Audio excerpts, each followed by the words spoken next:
Bismillahirrahmanirrahim. Assalamualaikum warahmatullahi wabarakatuh.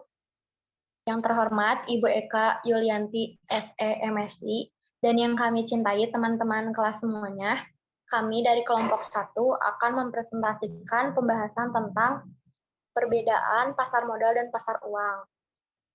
Sebelumnya, izinkan saya memperkenalkan para anggota kelompok 1. Boleh di next.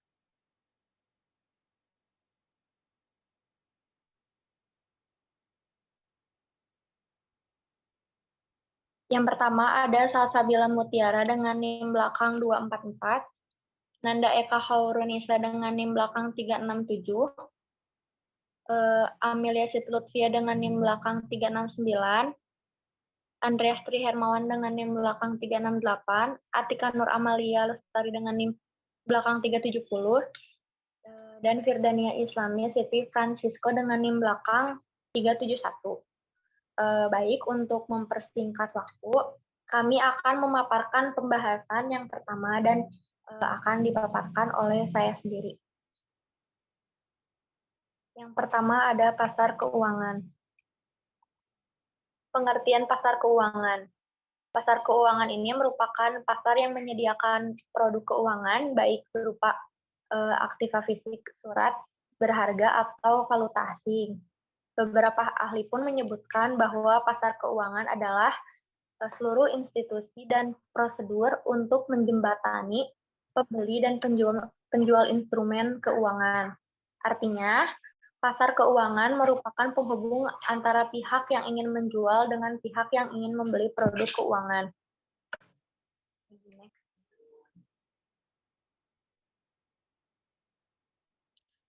Lalu ada pasar modal. Pengertian dari pasar modal ini yaitu suatu tempat atau wadah bertemu pemilik modal atau yang mempunyai kelebihan dana dengan yang membutuhkan dana, di mana media interaksinya ini dibutuhkan yaitu saham, efek, atau surat berharga yang dapat diperjualbelikan, di mana hasil penjualan tersebut menjadi salah satu sumber pembiayaan bagi perusahaan. Next.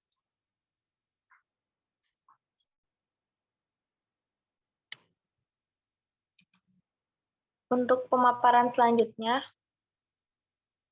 akan dipaparkan oleh rekan saya, Firda. Firda, dipersilahkan. Baik, izin memperkenalkan diri, nama saya Firdania dengan NIM akhir 371. Di sini saya akan memaparkan beberapa materi. Yang pertama yaitu pengertian pasar modal menurut para ahli. Menurut ahli yang pertama ada Agus Sartono. Pengertian pasar modal menurut Agus Sartono adalah tempat terjadinya transaksi aset keuangan jangka panjang atau long-term financial asset yang memiliki jatuh tempo lebih dari 1 tahun. Yang kedua ada Binsara Telaumbanua dan Sumiana. Menurut ahli Binsar Telaumbanua dan Sumiana adalah pasar yang efisien merupakan suatu pasar bursa di mana efek yang diperdagangkan merefleksikan semua informasi yang terjadi dengan cepat dan akurat. Lalu ada Darmawan Syahrial. Menurut Darmawan Syahrial, keseluruhan sistem keuangan yang terorganisasi termasuk bank-bank komersial dan semua perantara di bidang keuangan serta surat-surat berharga jangka panjang dan pendek. Lalu ada menurut Eduardus Tandelilin, mengartikan pasar modal sebagai pasar untuk memperjualbelikan sekuritas yang umumnya memiliki umur lebih dari 1 tahun seperti saham dan obligasi. Lalu ada Irham Fahmi. Menurut Irham Fahmi menyatakan pasar modal sebagai sebuah pasar tempat dana-dana modal seperti ekuitas dan utang perdagangan. Lalu yang ketiga ada pasar uang. Pasar uang merupakan suatu pasar yang memperjualbelikan instrumen keuangan yang berjangka. Pasar uang memiliki instrumen jangka waktu yang pendek. Biasanya jangka waktu ini kurang dari 1 tahun sehingga diperdagangkan. Pasar uang sering disebut dengan pasar kredit jangka pendek atau pasar uang adalah suatu wadah atau tempat bertemunya pemilik dana dengan calon konsumen, baik bertemu secara langsung ataupun dengan perantara, atas transaksi suatu permintaan atau penawaran terhadap sejumlah dana atau surat-surat berharga yang berjangka pendek di bawah 270 hari. Adapun pengertian pasar uang menurut ahli, Panji Anuraga dan P.J. Pakarti di tahun 2001 menyatakan bahwa pasar uang merupakan suatu tempat jual beli berlangsung yang memiliki ciri jangka waktu dana yang pendek, tidak terikat pada suatu tempat tertentu di mana umumnya supply dan demand bertemu secara langsung dan tak perlu guarantor atau underwriter.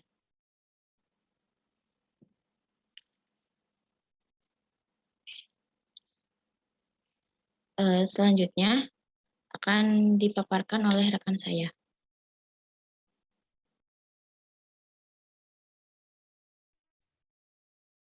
Baik, perkenalkan di sini saya Nanda Eka Hetunisa dengan NIM akhir 367. Di sini saya akan menjelaskan tentang perbedaan pasar modal dan pasar uang.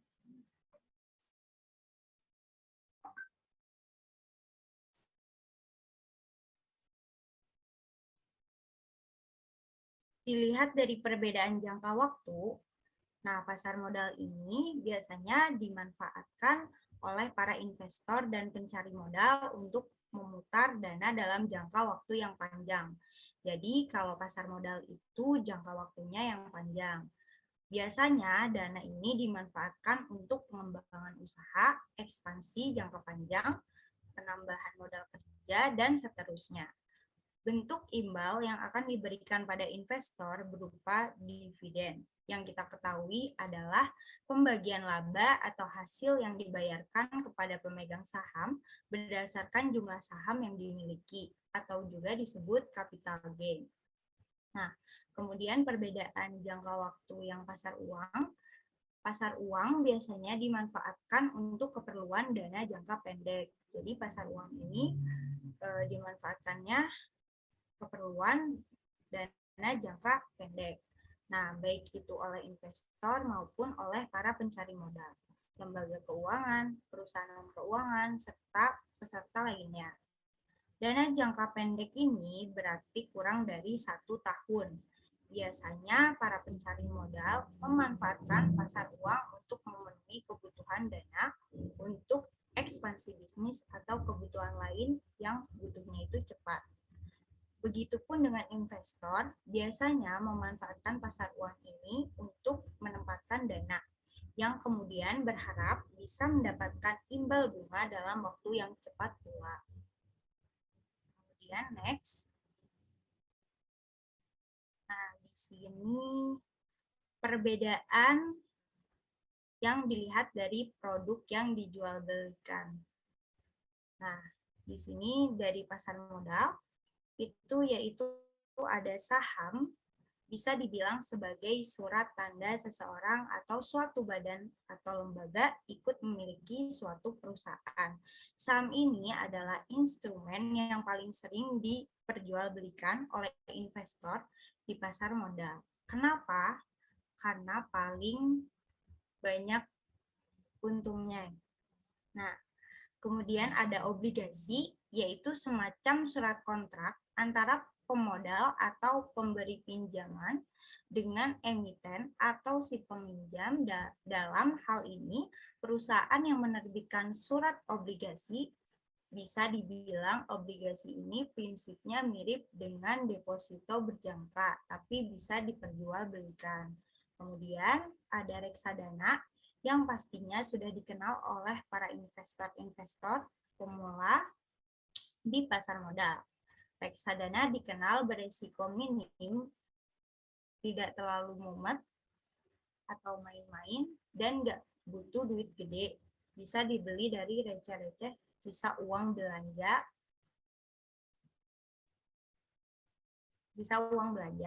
Nah, kemudian di pasar uang, itu produknya itu ada sertifikat Bank Indonesia atau SBI, surat berharga yang dikeluarkan oleh Bank Indonesia sebagai bentuk utang dengan jangka waktu yang pendek, yaitu 1-3 bulan dengan sistem bunga.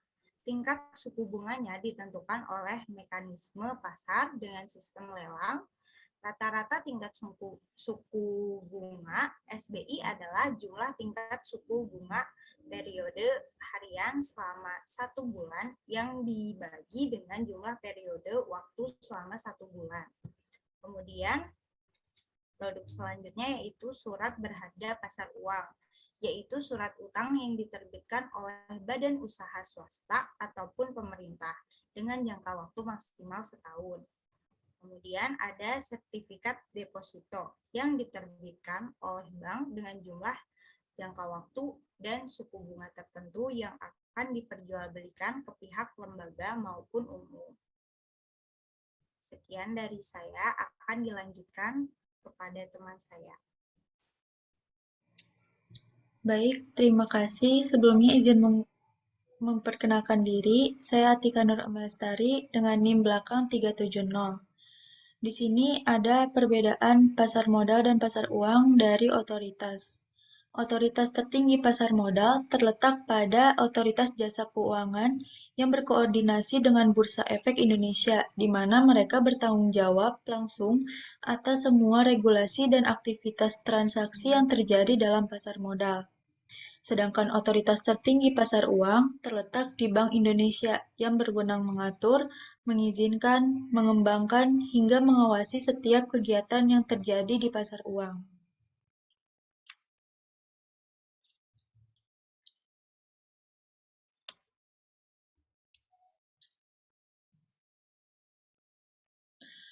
Kemudian, perbedaan dari risikonya, risiko yang bisa terjadi di pasar modal adalah harga saham yang bisa anjlok sewaktu-waktu, yang bisa dipengaruhi oleh berbagai faktor, di antaranya adalah kinerja perusahaan pemilik saham, likuiditas, kondisi ekonomi, dan politik negara, hingga sentimen pribadi investor.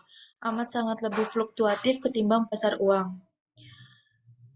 Sedangkan risiko yang ditimbulkan dari investasi di pasar uang diantaranya adalah fluktuasi nilai surat berharga yang bisa mengakibatkan gagal bayar, inflasi, capital loss, hingga perubahan nilai mata uang. Lagi pula seperti reksadana misalnya, kita tidak membutuhkan dana yang terlalu besar, bisa mulai dari Rp100.000. Keamanannya lebih terjamin karena dikelola oleh manajemen investasi yang biasanya terdiri atas orang-orang profesional dan berpengalaman. Yang dari saya, selanjutnya ada struktur pasar modal Indonesia akan dijelaskan oleh rekan saya. Baik, selanjutnya saya Salsabila akan memaparkan tentang struktur pasar modal. Struktur pasar modal Indonesia telah diatur oleh Undang-Undang Nomor 8 Tahun 1995 tentang pasar modal. Berdasarkan hal tersebut, kebijakan di bidang pasar modal ditetapkan oleh Menteri Keuangan. Pembinaan, pengaturan, dan pengawasan sehari-hari pasar modal dilakukan oleh Bapepam sebagai salah satu unit di lingkungan Departemen Keuangan, yang bertujuan untuk mewujudkan kegiatan pasar modal yang teratur, wajar, dan efisien, serta melindungi kepentingan pemodal dan masyarakat. Dalam melaksanakan fungsi tersebut, Bapepam mempunyai kewenangan untuk memberikan izin, persetujuan, dan pendaftaran kepada para pelaku pasar modal, memproses pendaftaran dalam rangka penawaran umum, menerbitkan peraturan pelaksanaan dari perundang-undangan di bidang pasar modal, dan melakukan penegakan hukum atas setiap pelanggaran terhadap peraturan perundang-undangan di bidang pasar modal. Selanjutnya ada Bursa Efek, yaitu pihak yang menyelenggarakan dan menyediakan sistem dan atau sarana untuk mempertemukan penawar, jual, dan beli efek pihak-pihak lain dengan tujuan memperdagangkan efek di antara mereka. Sebagai organisasi yang mengatur dirinya sendiri, Bursa Efek wajib menetapkan peraturan keanggotaan, pencatatan, perdagangan, dan hal-hal lainnya yang berkaitan dengan Bursa Efek. Sampai dengan saat ini, Bapepam telah memberikan izin usaha Bursa Efek kepada dua pihak, yaitu PT Bursa Efek Jakarta dan PT Bursa Efek Surabaya. Selanjutnya ada Lembaga Clearing dan Penjaminan atau LKP.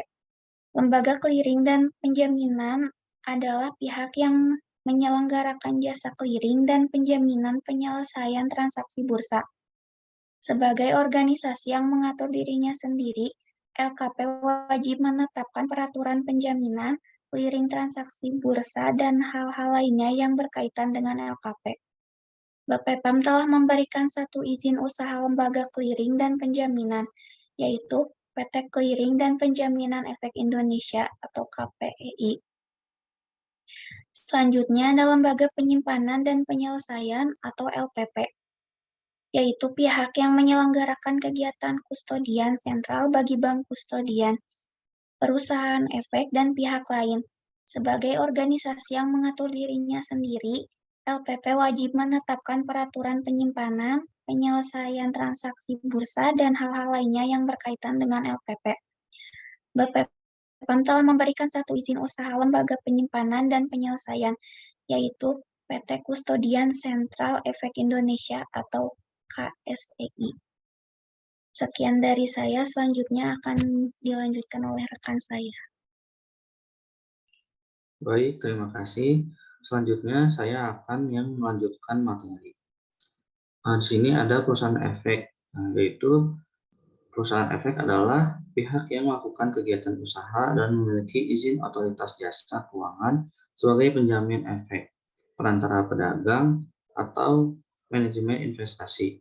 Perusahaan efek menurut pasal 1 ayat 21 Undang-Undang Nomor 8 Tahun 1995 tentang pasar modal adalah pihak yang melakukan kegiatan usaha sebagai penjamin efek, perantara efek, dan manajer investasi.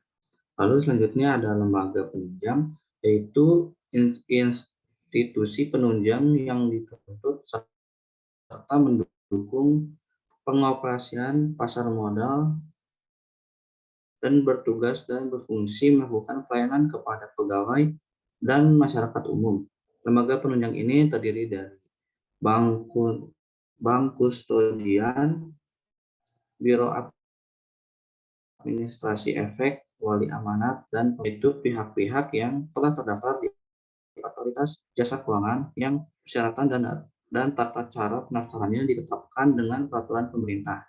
Contohnya di sini ada akuntan publik, yang lalu ada konsultan hukum, lalu ada penilai, dan notaris.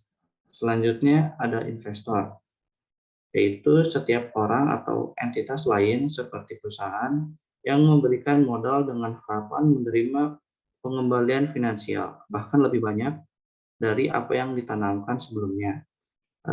Investor sendiri terdiri dari dua, yaitu domestik dan asing.